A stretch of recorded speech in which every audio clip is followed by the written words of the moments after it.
লিখিত পরীক্ষায় পাশ করেছো, যারা ইন্টারভিউর প্রস্তুতি নিয়েছো, তোমাদের প্রত্যেকের জন্য এই ভিডিওটি। এবং প্রায় 50টির মতো কোশ্চেন যেগুলো হচ্ছে ইন্টারভিউতে জিজ্ঞেস করা হয়, বিভিন্ন সময় জিজ্ঞেস করা হয়েছিল, সেগুলো তোমাদের জন্য তৈরি করেছি। তো সেই প্রশ্ন উত্তরগুলো বিষয়ে তোমাদের সঙ্গে আলোচনা করব। জানতে পারবে যে ইন্টারভিউয়ের জন্য তোমার কোন কোন বিষয়গুলোতে নিজেকে এগিয়ে নিয়ে যেতে হবে। আমার ইন্টারভিউয়ের ক্লাস অলরেডি শুরু হয়ে গিয়েছে অনলাইনে গুগল মিটে। সেই ক্লাসগুলো আলাদা করে হয়, গুগল মিটে হয়। ইন্টারভিউটা হচ্ছে চাকরি পাওয়ার শেষতম ধাপ। এখানে কি কি প্রশ্ন জিজ্ঞেস করা হয় সেই প্রশ্নগুলো একবার তোমাদের সামনে আমি তুলে ধরছি, এবং এই যে প্রশ্নগুলো তুলে ধরছি সেগুলোর নোটস তোমরা আমার কাছ থেকে পেয়ে যাবে, এবং ক্লাসেও তোমরা জয়েন করতে পারবে ইন্টারভিউর জন্য। তাই যারা ইন্টারভিউ নিয়ে যাদের মনের মধ্যে ভয় ভীতি রয়েছে, তোমরা মনে করলে আজকেই ক্লাসে জয়েন করতে পারো। আজকেও ক্লাস রয়েছে, আজকেই ক্লাসে জয়েন করতে পারো। এ সপ্তাহে কন্টিনিউ ক্লাস থাকবে, কারণ সামনে পুজো রয়েছে, সেই হিসেবে কিন্তু ক্লাসটা কন্টিনিউ চলবে। পুজোর সময় যেহেতু কয়েকদিন পরপর 4-5 দিন ক্লাস হবে না, তাই এই উইকটা কিন্তু কন্টিনিউ ক্লাস হবে বেশিরভাগ দিনেই। তো প্রথমত হচ্ছে ইন্টারভিউ সম্পর্কে ধারণা থাকাটা ভীষণ দরকারি, যে সেখানে কি হয় অ্যাকচুয়ালি। সেখানে 4 জন লোক বসে থাকে, তারা নাম জিজ্ঞেস করে, আর ICDS কত সালে চালু হয়েছিল, কে চালু করেছিল বা কার সময় চালু হয়েছিল, এগুলোই নাকি আরও কিছু, হেল্পারের কাজ কি, ওয়ার্কারের কাজ কি, এটুকুই শুধু পড়ে গেলে কি হবে, বা এই যে ভিটামিন সম্বন্ধে পড়ে গেলেই কি হবে, এগুলো কিন্তু ব্যাপারটা এখানেই সীমাবদ্ধ নয়। ইন্টারভিউ ব্যাপারটা অনেক লেন্দি একটা বিষয়। লিখিত পরীক্ষায় তোমরা যতটা পড়াশোনা করেছো তার থেকে কয়েক গুণ বেশি পড়াশোনা এখানে করতে হবে, কারণ এটা চাকরি পাওয়ার শেষতম ধাপ। তার ভদ্রতা, তার ব্যবহার আচরণ, এটা দেখা হয় তার আচার আচরণ, তার পোশাক পরিচ্ছদ। এছাড়াও ইন্টারভিউ রুমে তুমি কীভাবে প্রবেশ করছো, কীভাবে রুম থেকে বেরোচ্ছ, এই সমস্ত বিষয়গুলো কিন্তু ফলো করা হয়। চাকরিটার ইন্টারভিউ তুমি দিতে যাচ্ছ সেটা সম্পর্কে তোমার কতটা ধারণা রয়েছে, এবং কিছু প্রশ্ন করা হবে, সেগুলোর উত্তর তুমি যখন দিচ্ছ সেই উত্তরটা কতটা ভাষা উত্তর দিচ্ছ, মানে তুমি সেই বিষয়টা কতটা ভালোভাবে জানো। উত্তর দিতে গিয়ে উ করছো, বলতে পারছো না, আটকে যাচ্ছ, ফাম্বলিং করছো, তো করছো, এদিকে তাকাচ্ছ সেদিকে তাকাচ্ছ, ফলে তোমাকে কিন্তু ধরে নিতে হবে যে তুমি ইন্টারভিউ থেকে বাদ। তাই নিজেকে কিন্তু সেভাবে তৈরি করতে হবে। এছাড়াও বডি ল্যাঙ্গুয়েজটা দেখা হয়, যেমন আমরা অনেক সময় কথা বলার সময় কি করি, হাত পা নাড়ি, এদিকে তাকাই সেদিকে তাকাই, এই বিষয়গুলো কিন্তু খেয়াল করা হয়, ইন্টারভিউতে দেখা হয়। এরপরে যেটা বিষয় আসে খুব গুরুত্বপূর্ণ, সেটা হচ্ছে সেলফ ইন্ট্রোডাকশন। নিজের যে সম্পর্কে কিছু বলা, সেটা কীভাবে বলবে, তো সেটাও কিন্তু ক্লাসে আলোচনা করা হচ্ছে। সেই সমস্ত বিষয়গুলো, তোমার মধ্যে কি কি গুণ রয়েছে, তোমার মধ্যে কি দোষ রয়েছে, সবচেয়ে ভালো গুণ কি, তোমার দুর্বলতা কি, এই প্রশ্নগুলো ইন্টারভিউতে, যে কোনো ইন্টারভিউতে জিজ্ঞেস করা হয়। আমরা কেন তোমাকে এই চাকরির জন্য সিলেক্ট করব, দেখো এরকম প্রশ্নের উত্তর খুব সহজে তোমরা কোনো বইয়ে পাবে না। এগুলো তোমার যদি জানতে হয় তাহলে ক্লাসে জয়েন করতে হবে। যারা চাকরিটাকে গুরুত্ব দিচ্ছ যে হ্যাঁ চাকরিটা খুব দরকারি, তাহলে তারা কিন্তু দেরি না করে আজকেই ক্লাসে জয়েন হয়ে যাও। ICDS এর বিভিন্ন প্রকল্পগুলো সম্বন্ধে ধারণা, ICDS সম্পর্কে ধারণা, স্বচ্ছ ধারণা থাকা উচিত। এছাড়াও তোমার প্রেজেন্ট যে স্ট্যাটাস আছে, তুমি বর্তমানে কি করো, সেটাও খুব গুছিয়ে বলতে হবে। এক বাক্যে একটা হঠাৎ করে উত্তর বলে দিলে সেটাও কিন্তু শুনতে, দেখতে, জানতে মানে খুব বাজে লাগে। রিসেন্ট কোন চাকরির পরীক্ষা দিয়েছো, বা ভবিষ্যতে কোন পরীক্ষার প্রস্তুতি নিচ্ছ, এই প্রশ্নগুলোর উত্তর কীভাবে দেবে সেগুলো তোমাকে ক্লাসে গাইড করে দেওয়া হবে। আচ্ছা, অন্য চাকরি পেলে এই চাকরিটি করবে নাকি করবে না, এই প্রশ্নের উত্তর তো তুমি কোথাও পাবে না, এগুলোর জন্য ক্লাসে জয়েন করতে হবে। ঠিক আছে, সঠিক কি উত্তর দেবে, সঠিক উত্তর গুছিয়ে বলাটাই কিন্তু বড় কথা। ইন্টারভিউতে সেই জিনিসটা দেখা হয়।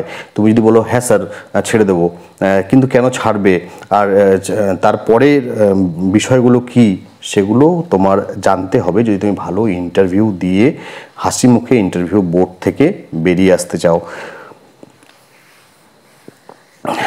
অনেকের শিক্ষাগত যোগ্যতা অনেক বেশি থাকে, কারোর গ্র্যাজুয়েশন, কারোর পোস্ট গ্র্যাজুয়েশন রয়েছে, কেউ DLED করেছো, কেউ BEd করেছো, কেউ BSc MSc করেছো, তো তারপরেও এই চাকরির ইন্টারভিউতে কেন এসেছো, এইরকম প্রশ্ন করা হবে। কোথায় পাবে এই উত্তর কিন্তু কোথাও তোমাকে কেউ গুছিয়ে দেবে না, এটা ক্লাস করতে হবে, তাহলে এই উত্তরগুলো পেয়ে যাবে।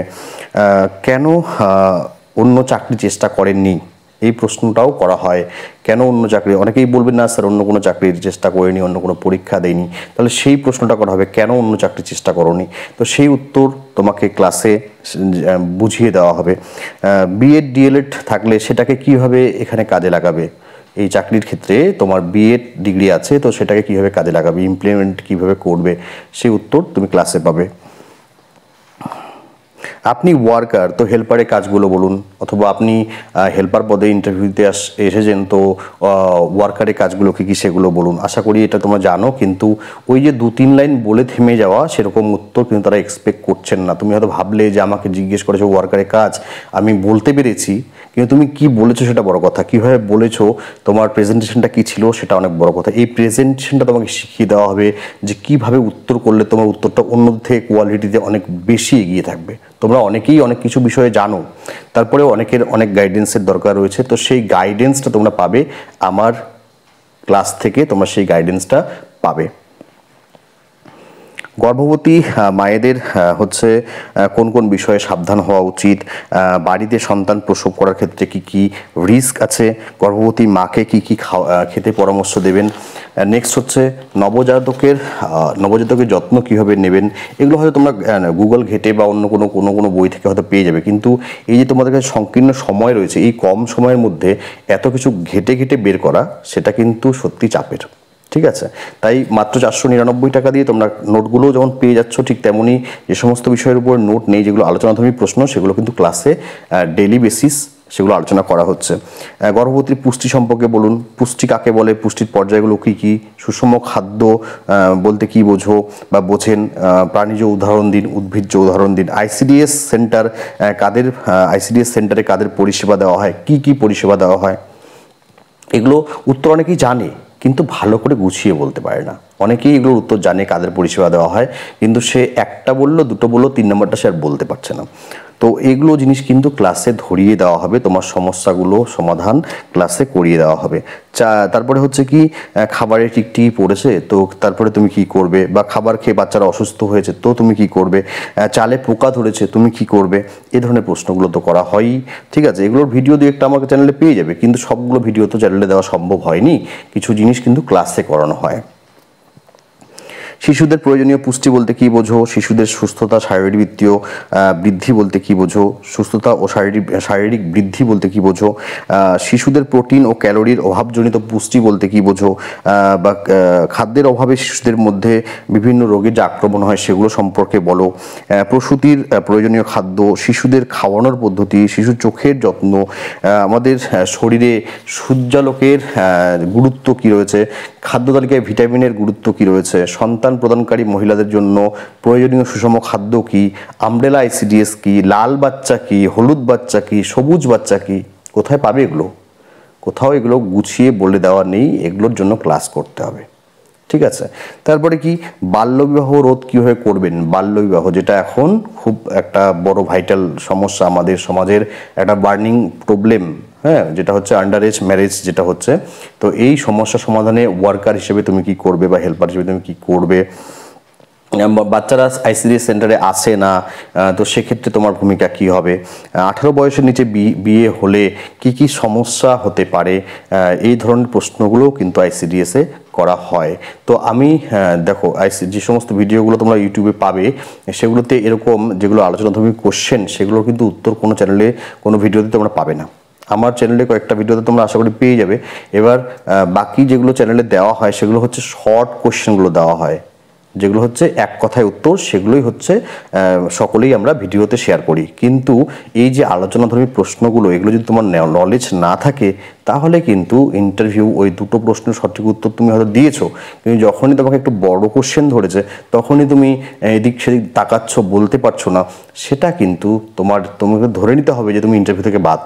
ঠিক আছে, তারপরে শিশু আলয়, অন্নপ্রাশন দিবস, সুপুষ্টি দিবস, ত্রিস্তরীয় পঞ্চায়েত ব্যবস্থা, এছাড়াও তোমার যে সাবজেক্ট রয়েছে, তোমার জিওগ্রাফি সাবজেক্ট রয়েছে, তো জিওগ্রাফি থেকে কী প্রশ্ন করা হতে পারে, বাংলা প্রশ্ন রয়েছে, বাংলা সাবজেক্ট রয়েছে, বাংলা থেকে কী প্রশ্ন করা হতে পারে, ইংরেজি তোমার সাবজেক্ট, তুমি সেখানে গ্র্যাজুয়েশন করেছো, তো তোমাকে কী প্রশ্ন করা হতে পারে, বা কোন বিষয়গুলো দেখবে, পলিটিক্যাল সায়েন্স, হিস্ট্রি, বা সায়েন্স তুমি সায়েন্স স্ট্রিম থেকে ছিলে, বা তুমি ফিজিক্স করেছো, কেমিস্ট্রি করেছো, তো কোন কোন বিষয়গুলো সম্পর্কে তোমার সচেতন হওয়া উচিত। এছাড়াও নিজের জেলা সম্পর্কে, নিজের রাজ্য সম্পর্কে, দেশ সম্পর্কে তথ্য তোমাদের আমি দেব প্রতি সন্ধ্যায়, মানে যেদিন ক্লাস হবে সন্ধ্যাবেলা 8:30টায় ক্লাস হবে, ঠিক আছে। গুগল মিটে ক্লাস হবে, কোনো রেকর্ডিং বা রেকর্ডেড ক্লাস থাকবে না, ক্লাসগুলো করতে হবে লাইভ, কারণ সেখানে প্রশ্ন জিজ্ঞেস করা হবে ক্যান্ডিডেটকে। অ্যাকচুয়ালি শুধু আমি তাকে পড়াবো, সে কিছুই শিখলো কি শিখলো না সেটা দেখাটা খুব দরকারি। তো ক্যান্ডিডেটদেরকে প্রশ্ন করা হবে, যে সমস্ত নোটসগুলো দেওয়া হবে সেগুলোর ভিত্তিতে প্রশ্ন করা হবে, নানারকমভাবে প্রশ্ন করা হবে। ক্যান্ডিডেটের উত্তর দিলে তাদের কনফিডেন্সটা বাড়বে। এটা ভীষণ দরকারি একটা ভালো ইন্টারভিউ দেওয়ার জন্য। যাদের চাকরিটা ভীষণ দরকার রয়েছে তারা যদি মনে করো যে কোথা থেকে পড়বে, কি পড়বে কিছু বুঝতে পারছো না, ইন্টারভিউ চলে এসছে সামনে, এবার পুজো এসছে, পুজোতেও কয়েকদিন ঘোরাঘুরি করতে হবে, তাহলে আর দেরি না করে আজকেই স্ক্রিনে দেওয়া হোয়াটসঅ্যাপ নাম্বারে এখনই মেসেজ করো। আজকের ক্লাসটা মিস করো না, আজকেও ক্লাস আছে, তো আজকে সন্ধ্যাবেলা 8:30টায় ক্লাস আছে, তো অ্যাটলিস্ট সেই ক্লাসটা যেন মিস না হয় এবং পরবর্তী ক্লাসগুলো যেন মিস না হয়। যত দেরি করে ক্লাসে জয়েন করবে তত কম জানতে পারবে, তত কম শিখবে। তো ইন্টারভিউয়ের জন্য প্রশ্ন উত্তরগুলো কিছুটা গুগল থেকে নেট ঘেটে ঘেটে আমি বের করেছি, সমস্ত কিছু বিষয় তোমাদের দিয়ে দেওয়া হবে। এবং তোমাদের ইন্টারভিউ, যেদিন তোমার ইন্টারভিউ হবে সেদিন পর্যন্ত তোমাকে সার্বিকভাবে সর্বতোভাবে চেষ্টা করা হবে, আন্তরিকভাবে চেষ্টা করা হবে যেন তুমি ভালো ইন্টারভিউটা দিতে পারো, ঠিক আছে। তো যদি মনে হয় তাহলে অবশ্যই আজকেই জয়েন করে যাও। অন্য কোনো ভিডিওতে তোমাদের সাথে নিশ্চয়ই কথা হবে। আজকের এই ভিডিওটাকে আর দীর্ঘায়িত করলাম না।